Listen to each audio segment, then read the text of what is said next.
everyone. Thank you so much for joining me for this webinar today. I'm Lauren Presutti, and I am a cross-discipline practitioner of both mental health treatment and disability activism. I am a licensed psychotherapist, and I also do a lot of work in the field of disability advocacy. I was diagnosed with muscular dystrophy when I was 2 years old, and I have been using a power wheelchair since I was 5 years old. The intersection of mental health and disability is extremely important to me, and I am honored to be presenting today on disability identity development, mental health, and empowerment. We have a lot to cover, so let's dive in. It's really important to me that I first share a little more about my perspective to explain what frames my work. I recognize the complexities of disability-related subjects, and I fully respect the wide range of philosophies, belief systems, values, and theories of disability identity that exist in the world. None of these are right or wrong, because every person is allowed to contribute to disability dialogue in whatever way feels most authentic to them. Whether someone prefers person-first language, like person with a disability, or whether they prefer identity-first language, like disabled person, the way in which they choose to identify is valid, and it's really important that we respect all beliefs and all values. When we have these conversations, there's really no right or wrong way to identify. So before I discuss complex subjects today, like ableism, systemic barriers, stereotypes, identity, and mental health, I should explain the lens through which I'm examining these topics. I have always been very passionate about empowerment and resiliency, and I think those two concepts have been at the forefront of my mind throughout my entire life. Because I started using a wheelchair at such a young age, learning to adapt and navigate challenges became second nature to me. I remember as early as elementary school, growing up through the K-12 system, I realized that I had to learn how to ask for help, how to explain my needs to other people who didn't always understand me, and I had to learn how to be a strong self-advocate in order to achieve my goals.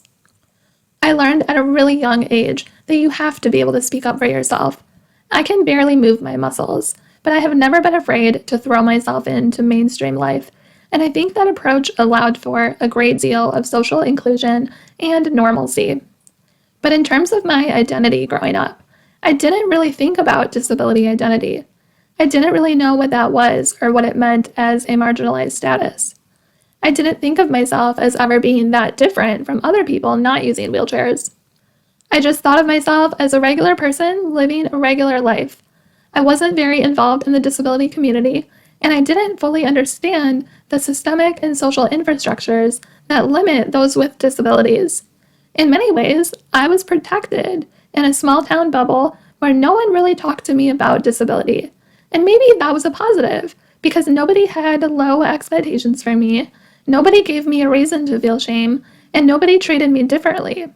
However, in many other ways, I wasn't acknowledging a really important part of my identity.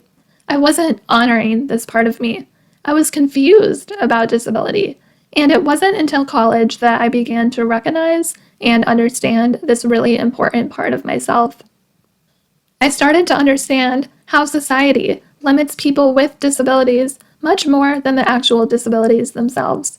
I learned about the difference between the medical model of disability and the social model of disability. I learned about ableism, microaggressions, disability shame, and the psychology of disability empowerment. Once I was out of my small town bubble and in the real world, I realized very quickly that the world has so many systems that bring about significant barriers to individuals with disabilities like myself. During my college years was also the time that I started noticing academic and employment barriers for individuals with disabilities. I started noticing more and more inaccessibility in the community, particularly when it comes to transportation or travel. And I even started noticing how people with disabilities are often denied their basic needs, especially if they rely on services like caregiving assistance. Not to mention all of the social stereotypes and misconceptions that position disability as an inferior status, and we'll talk more about those. The further and further that I got into adulthood, the more and more disability-related social issues that came to the forefront of my mind. I started to become really fascinated with how individuals with disabilities and other marginalized groups on a larger scale are able to cope in healthy ways in the face of oppression and inequality. Now, as a psychotherapist, I work with people of all different identities and backgrounds, but in particular, I really enjoy supporting people and families affected by disabilities, medical conditions, and chronic illnesses. These populations are perhaps the most in need of support, especially support that can help them lead their most empowered lives. But yet, people and families affected by disabilities often don't seek out counseling services because it's very difficult to find a mental health provider who understands these complex experiences. Traditional mental health counselors are often not trained on how to work effectively with people with disabilities. Graduate programs typically don't teach that. And a lot of times, people with disabilities will go to a counselor and feel like they're spending most of the time just educating the counselor on subjects relating to disability. Certainly not all, but some professionals can be blinded to the common challenges among those with disabilities, including feeling misunderstood in the world, feeling like they don't fit in, grieving the loss of abilities, or feeling exhausted from always having to advocate for themselves. Sometimes, non-disabled people, professionals included, can miss the mark or create unintentional discomfort between themselves and those with disabilities. Maybe because they've never had any exposure to the disability community. Maybe because they feel really unsure how to interact with someone with a disability. Or maybe because they have strong misunderstandings about disability driven from social stereotypes. As a wheelchair-using woman, I have personally experienced many scenarios like this in my life, and most of my clients with disabilities talk about how they have felt uncomfortable going to professionals, particularly mental health professionals, and feeling like they have to educate the clinician on what it means to have a disability. This is what really motivates me to do the work that I'm doing and to continue publicly speaking and writing about these topics. The only way to build mutual understanding, respect, and empathy between people with and without disabilities is to talk about these subjects openly. We have to humanize disability, meaning that we have to see individuals with disabilities as people who have a marginalized identity, but nonetheless as people who hold power and worth, and who deserve to have their voice heard, who deserve the same equal rights and opportunities as everybody else, and who deserve to be socially accepted and understood in their communities without judgment. We can't be afraid to talk about subjects like ableism and call out the social injustices that exist. So let's talk about ableism. By definition, ableism is the discrimination against people with disabilities in favor of non-disabled people. Now you might be thinking, we don't have discrimination against people with disabilities today. Or you might be wondering, how exactly does that show up in the world? Often, it's not really overt discrimination that we see, but rather it's the cultural norms, subtle judgments, and underlying values, beliefs, and thinking patterns that position disability as an inferior status, that exclude people with disabilities from equal rights or opportunities, or that devalue people with disabilities in some way, shape, or form. For example, we often don't see very much overt discrimination that prevents people with disabilities from going to school, from having a job, or from getting married. We often don't see people literally telling someone with a disability today that they can't do those things. It's certainly not against the law for people with disabilities to do those things. However, did you know that a lot of people with disabilities in school have a really hard time accessing basic accommodations that they need to meet their academic goals on a level playing field? Did you know that a lot of people with disabilities who want to be employed and who are capable of being employed often face hiring practices that don't even consider candidates with disabilities? Did you know that a lot of people with disabilities requiring community services, like caregiving assistance to get out of bed in the morning and have their basic needs met, often aren't able to get married because if they did legally marry, they would jeopardize losing all of their caregiving assistance that they need to survive? These are just some of the examples of the underlying consequences and experiences that may not be a result of overt discrimination, but that are certainly a result of values, policies, beliefs, and control from non-disabled people who don't really understand disability that well. Let's review some of the social stereotypes that unfortunately can be widespread in the community. Now, as we go over some of these stereotypes, some of them may seem really shocking to you, and you might be thinking, oh, that's only something from the past. Nobody would think or say that today. I want to assure you that, unfortunately, there are many people in the world who very much believe the stereotypes that I'll go over. I'm a very social, very outgoing person who interacts with people from all different backgrounds and all different walks of life, and I can personally tell you that I have encountered a lot of these stereotypes in my own life. And also, I work with a lot of people and families affected by disabilities who come into my office and share that they have personally been affected by stereotypes like this. Remember that stereotypes are overgeneralized beliefs that affect a group of people, and the problem with stereotypes is that they become so overgeneralized and often so exaggerated that they end up really misrepresenting reality.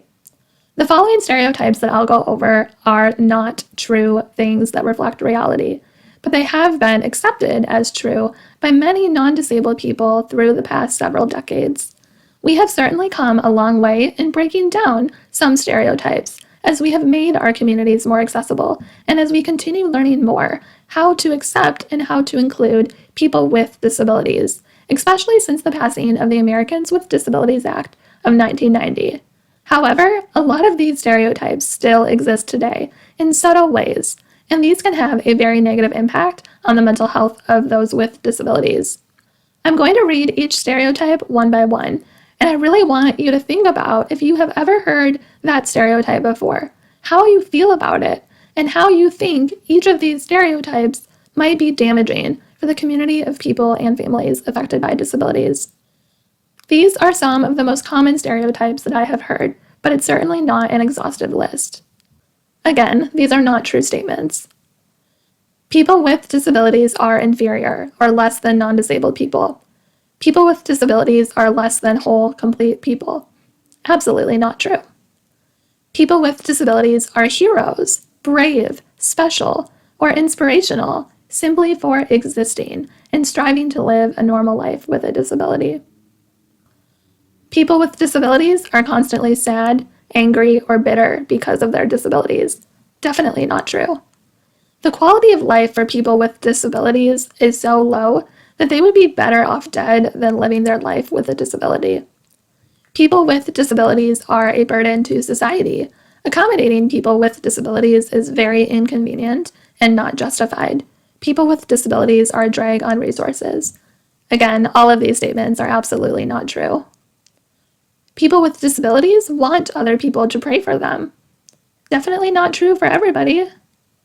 People with disabilities want other people to feel sorry for them. People with disabilities do not grow into fully functional adults. People with disabilities are not sexual beings. They don't have real relationships. They cannot get married or have children. Definitely not true.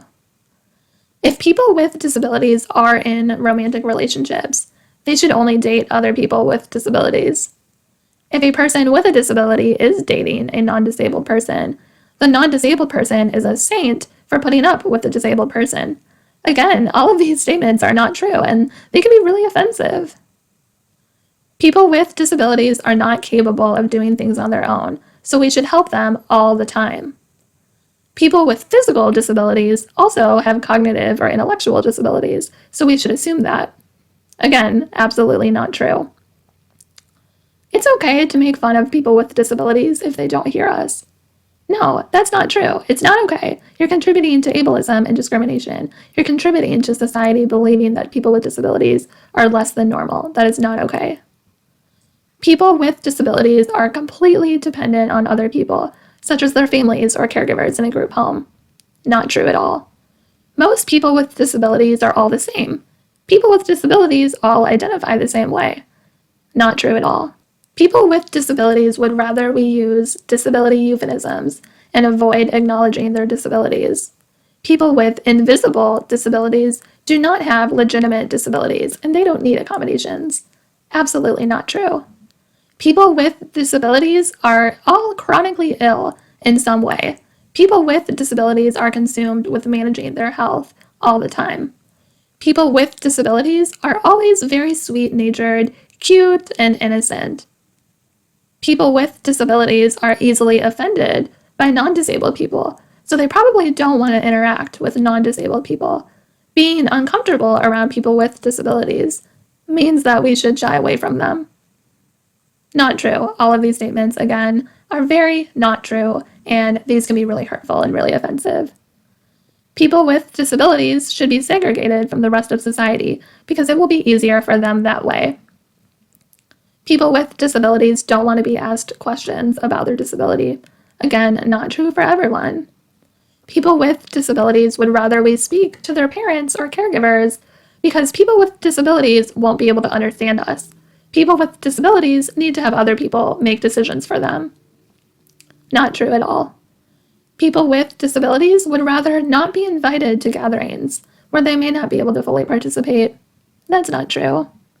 The lives of people with disabilities are totally different than the lives of people without disabilities. People with and without disabilities will not be able to relate to each other at all. Not true. People with disabilities will not achieve as much as non-disabled people. People with disabilities needing caregiving assistance do not deserve to live in their own independent residences with quality caregivers provided to them. Not true at all. None of this is true, but we have systems in place that basically send those messages out to the community. People with disabilities needing accommodations in school or in the workplace should not inconvenience their teachers or employers by asking for accommodations. Definitely not true. When people with disabilities share their stories and lived experiences, they are only looking for attention and external validation. That's not true at all. When people with disabilities share their stories and lived experiences, they are trying to make non-disabled people feel guilty. Again, not true at all. So I know that a lot of these stereotypes were probably shocking to some of you that heard them, and you probably are thinking, for at least a few of them, no one would say that today. No one would say these things. But again, even if they're not saying these things overtly or explicitly, these things are the messages that many people with disabilities feel are coming from the society that we live in. Again, just to reinforce, all of these stereotypes are not true, and they have a very damaging impact on the community of people and families affected by disabilities. And because of all of these social stereotypes, there are many systemic barriers affecting people with disabilities that persist in society. Systemic barriers are policies, practices, procedures, decisions, or infrastructures that result in some people receiving unequal access or being excluded. Inaccessible community spaces, buildings, parks, offices. Laws or policies that discriminate against people with disabilities. Denying individuals with disabilities access to programs, services, benefits, or opportunities. Lack of access to accessible or convenient transportation for people with disabilities. Employment settings that do not practice inclusive hiring or that allow for accommodations. Academic settings that disregard or invalidate the needs of students with disabilities. Lack of relevant assistive technology or other necessary disability-related devices. Healthcare centers that overlook the unique needs of patients with disabilities. Insurance companies that deny coverage of necessary medical or disability-related equipment. News information or websites with non-accessible information provided. I really want you to think about how these barriers that you may see often in society, if you're really looking for them, if you really put yourself in the shoes of someone with a disability, you will notice these. And I want you to think about how these barriers are not only limiting people with disabilities from being fully included in society, but also how these barriers impact the mental health of people with disabilities. All of the stereotypes, systemic barriers, and other challenges faced by this population can lead people with disabilities to feeling mentally exhausted, primarily because those with disabilities are constantly learning how they can navigate an able-bodied world or a non-disabled world that wasn't designed for them. When we think about the world historically, we know that all of our systems and infrastructures today were not originally designed for people with disabilities. For the most part, there are some exceptions, of course, when some companies or nonprofits were established utilizing concepts like universal design, or in other words, Those companies or nonprofits factored in accessibility and disability-related needs in the design of their organizations.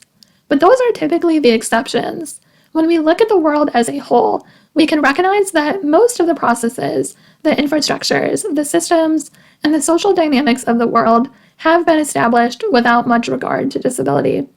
So what happens as a result is that most people and families affected by disabilities end up navigating this world where things were really not designed for them, meaning that they are constantly faced with the expectation of having to adapt, the expectation of having to be strong all the time so that they don't let social judgment or fear or social inaccessibility tear them apart.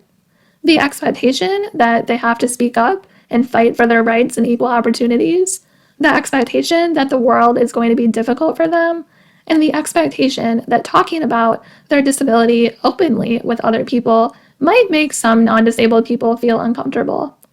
Those are not expectations that I want for any child with a disability. Nobody should have to grow up with those expectations. Those should not be norms in our society. But because of the way that our society has been historically formed around the concept of disability, unfortunately, a lot of people with disabilities have those expectations growing up, and this really takes a toll on their mental health. Because adaptation is vital for people with disabilities as they navigate this world that wasn't designed for them, adapting their environments and adapting to the social experiences to be accepted as much as possible by non-disabled people occurs both consciously and unconsciously. Adaptation is often so embedded into the way that individuals with disabilities approach the world that it really becomes second nature to them. A lot of us with disabilities just grow up knowing that we are going to have to adapt in order to fit in and to be accepted. It becomes automatic for us to do that. Nonetheless, it takes a lot of energy to do that. It takes a lot of time and focus for people to constantly have to adapt in the world, to constantly have to think about accommodations so they can access their communities, to constantly have to think about how they talk about disability so that they can be socially accepted without making non-disabled people feel uncomfortable. The reality is that individuals with disabilities should not have to worry about all of these things. They shouldn't have to worry about non-disabled people holding stereotypes. They shouldn't have to worry about emotionally taking care of non-disabled people. They shouldn't have to educate everybody around them about accessibility. That's exhausting. It's exhausting having to advocate all the time throughout your life. It's exhausting to always feel different, to feel misunderstood, and to feel like you always have to explain your needs to other people who may not understand disability very well. But to be successful and to be socially included, individuals with disabilities have to self-advocate.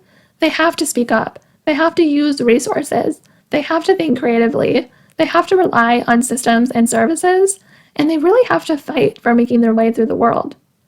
Whether it involves facing inaccessible buildings in the community, struggling to secure accommodations in school or in the workplace, navigating complex healthcare systems, figuring out wheelchair-accessible transportation, figuring out how to fit in at a party when people have a lot of questions about your disability, figuring out dating and relationships, not knowing how much you should or should not disclose about your disability in the beginning, figuring out how to assertively tell your caregivers how you prefer your care to be done, or any other processes that involve adaptation, creative thinking, problem solving.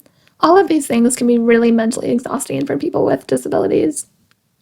Just a quick note on individuals who acquire disabilities in the middle of life, such as those with spinal cord injuries or other types of conditions that present in the middle of life.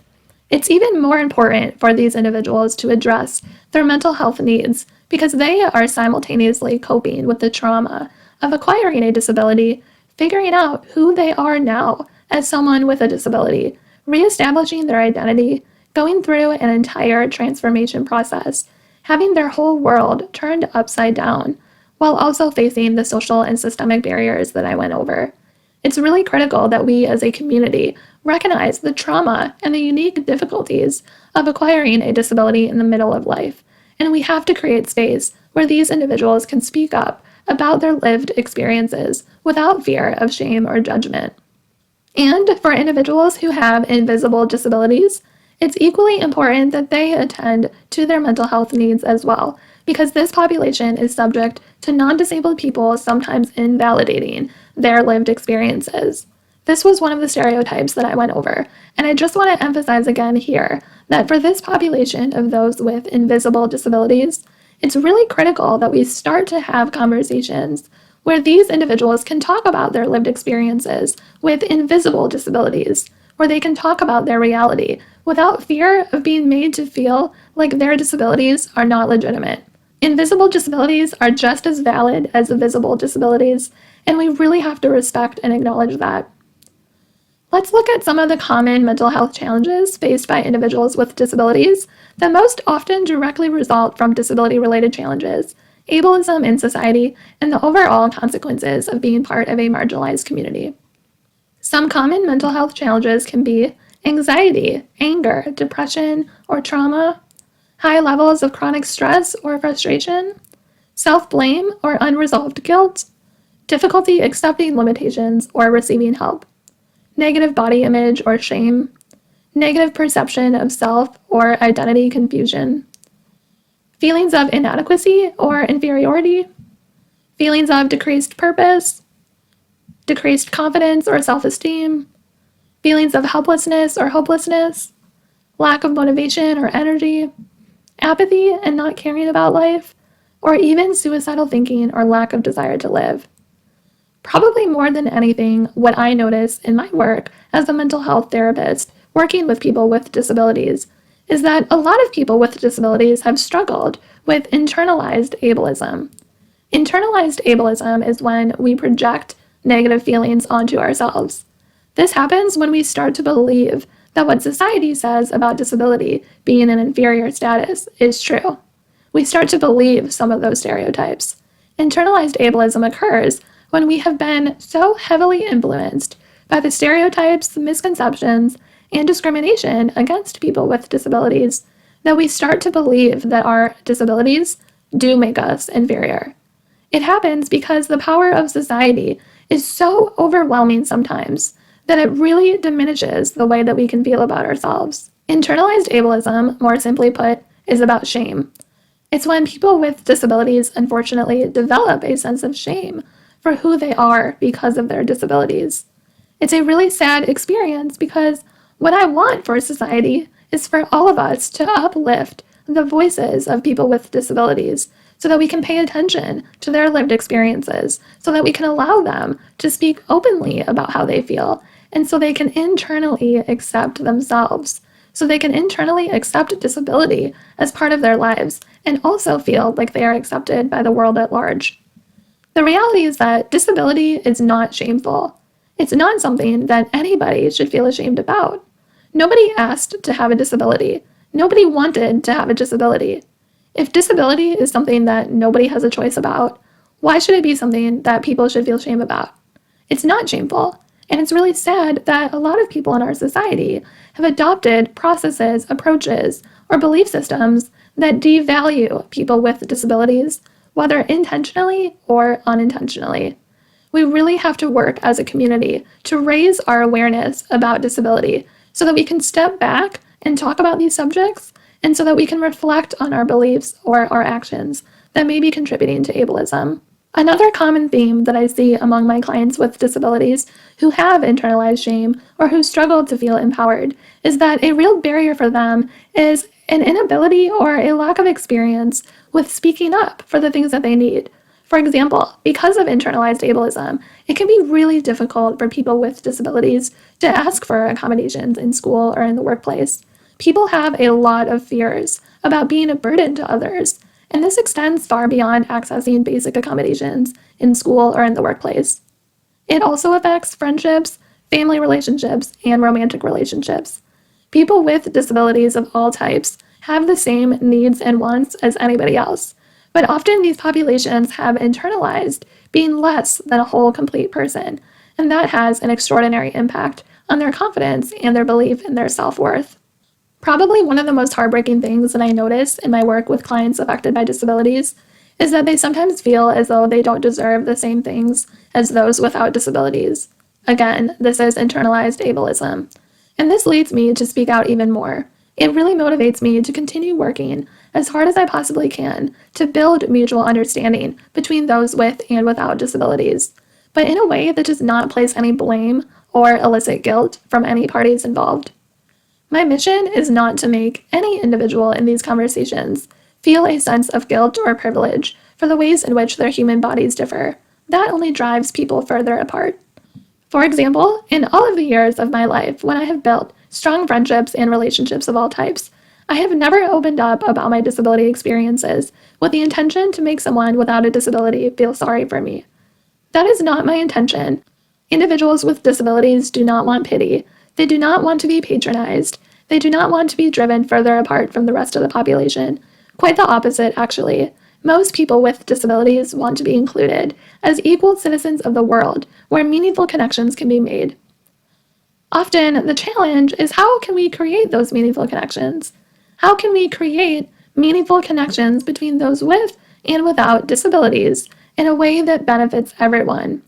How can we share our lived experiences without isolating us in a way that drives people to be uncomfortable around disability?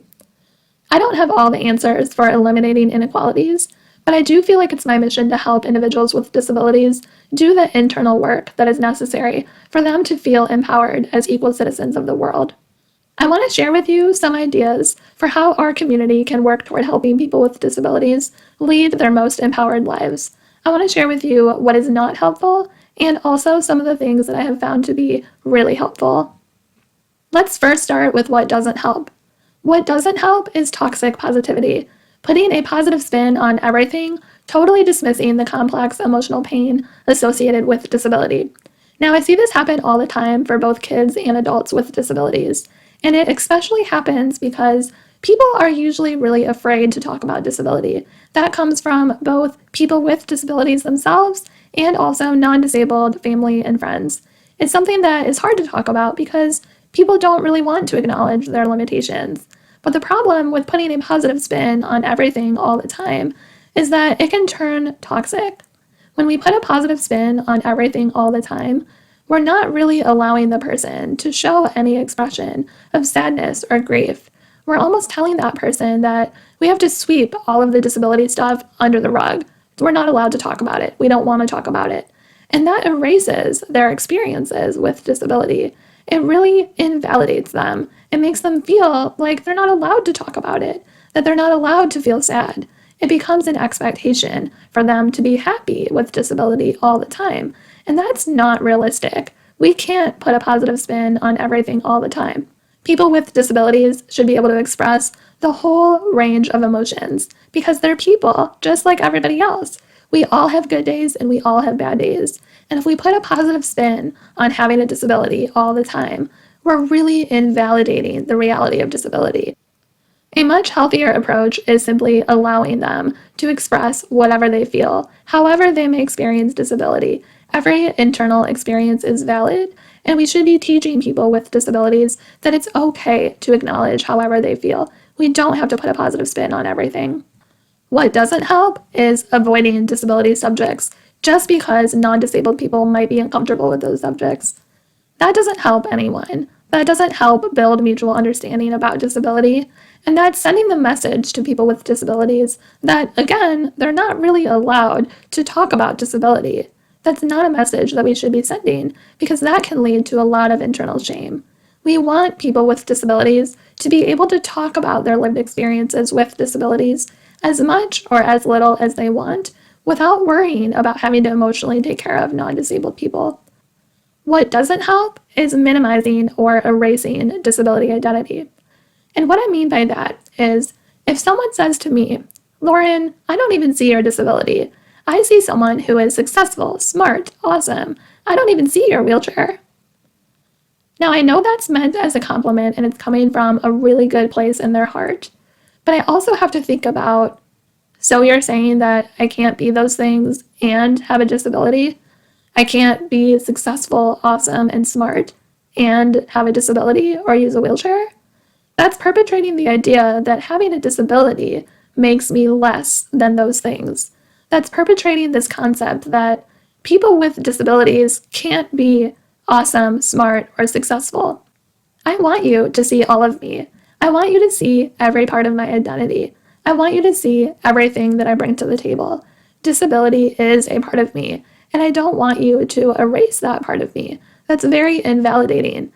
What doesn't help are disability euphemisms.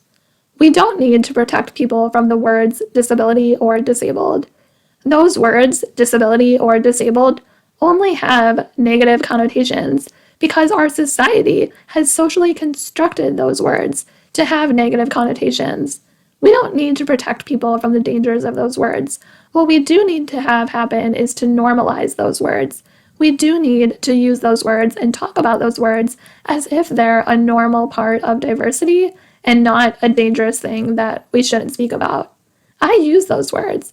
I don't have a problem saying that I have a disability or that I'm disabled. I'm not ashamed of those words. I'm not ashamed of saying that I'm disabled. It's reality. It's a part of me. I'm not defined by my disability, but it is a real part of who I am. I can say that I'm disabled and not feel ashamed, but what often happens is that people associate disability or disabled with a sense of shame, and so they stop using those words. But if we do that, if we don't ever use these words and we continue the trend of viewing these words as dangerous or bad or inferior, we're perpetrating the cycle of looking at these words as bad, dangerous, or inferior. They're not bad words. They're not inferior words. What doesn't help is shying away from asking questions about disability. If you have questions about disability, I want you to ask me those questions. We need to normalize talking about disability. Teaching people to shy away is not helping anyone. Some people with disabilities may be more comfortable than others receiving questions about their disability, and that's okay. We need to respect and honor everybody's comfort level. But my point here is that we need to be able to ask questions and talk about disabilities with our friends, neighbors, colleagues. We need to be able to talk about these things openly because avoiding these subjects, never asking questions, never showing curiosity is not going to lead to mutual understanding or respect for one another.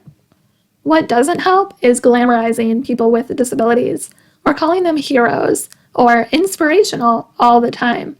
It's okay to be inspired by people overcoming barriers, but it's not okay to objectify people with disabilities or make them feel like they are expected to overcome barriers, expected to be strong and happy all the time, expected to be heroes or role models for other people. We need to see people with disabilities as humans. We don't need to put them up on a pedestal. We need to see them as people with the whole range of emotional experiences, just like everyone else. What doesn't help is being totally surprised when a person with a disability exceeds your expectations. I want you to ask yourself why you held such low expectations for that person in the first place. I want you to ask yourself what in society has contributed to your belief system. At the same time, don't assume that every person with a disability can overcome the same barriers that another person might have overcome. If you know one person with a disability, you only know one person with a disability. So we really have to avoid making generalizations. Even someone with the exact same diagnosis may have fundamentally different experiences in their abilities, in their opinions, in their lifestyles. We really can't be making any assumptions or comparisons. Now let's look at what is helpful. What is helpful is acknowledging the raw emotions associated with disability and allowing people affected by disabilities safe spaces to talk about their experiences without shame or judgment. We have to normalize dialogue around disability rather than shying away from it. What is helpful is programming, webinars, support groups, online communities, articles, and language across organizations and companies and schools and businesses of all types that emphasize empowerment, resiliency, strength, and self-determination. We have to emphasize that people have the power and the choice to reject the social stereotypes and the ableist belief systems that hold them back. We have to make sure that the work that we do with people with disabilities or about people with disabilities is grounded in ideas of empowerment. What is helpful is allowing people with disabilities to identify however they choose. Like I said earlier, whether they are comfortable with person-first language or identity-first language, or whether they use different types of titles or language or any type of terminology relating to their disability. That's okay. We have to allow them to identify how they feel most authentic. Non-disabled people should not be writing the rules about these things. What is helpful is lifting up the voices of individuals with disabilities by including them in the media, in organizational programming, and in mentorship programs, where they can serve as leaders for others in the disability community. Peer-to-peer support is critical. People with disabilities are some of the greatest leaders in our community because they have so much knowledge about adapting, innovation, creative problem solving. We have to lift up their voices and include them in all aspects of society. What is helpful is acknowledging that people and families affected by disabilities may have unique mental health needs, and they deserve to have fair and equal mental health treatment from providers that are actually trained in disability studies, that actually make people with disabilities feel connected and feel heard and feel understood. Sometimes physical challenges associated with a medical condition or disability will take priority over that person's mental health. Mental health can be neglected sometimes. We really have to make sure that we are looking at the whole complete person. So when we have people receiving services like physical therapy, occupational therapy, or when they go for a physical or a medical appointment with a specialist, we really have to be making sure that we're also addressing that person's mental health. We all have mental health. Every single person on earth has mental health, and it's really important that we all take care of our mental health and have regular checkups. People with disabilities are no different, and especially because this community is often faced with so many challenges, we really have to make sure that we are addressing mental health. It's critical for this population to feel empowered and to lead their most fulfilling lives possible. I want you to know that everybody has the power to help bridge the gap between people with and without disabilities. We have to keep having conversations like this. We have to keep talking about these concepts with our families, friends, neighbors, and colleagues. Please don't be afraid to engage in disability-related dialogue. You don't have to be afraid of saying the wrong thing or offending anyone, as long as you keep an open mind and really listen to the lived experiences of those with disabilities. I encourage you to be curious, to ask questions, to show empathy, and to continue learning about this population. More than anything, I want you to recognize that we all have to humanize disability. We have to see people with disabilities for who they are, as whole, complete people who are not defined by their disabilities, but who deserve to talk about disability and to speak up about the challenges that they face. Thank you so much for listening to this presentation. I am so grateful to be in a position where I can share my knowledge on the intersection of mental health and disability. Please remember that I'm always here to support you, and I really enjoy connecting with people across the country and throughout the world. So no matter where you're listening to this presentation, I want you to know that I'm approachable and that you can always email me with questions, ideas, or other topics that you would like me to address in the future. My email address, lauren@riveroakpsychology.com, is listed here on this slide. My mission is to help individuals with disabilities develop positive mental health and strong feelings of empowerment so they can lead their best lives. If I can support you in any way, don't hesitate to reach out.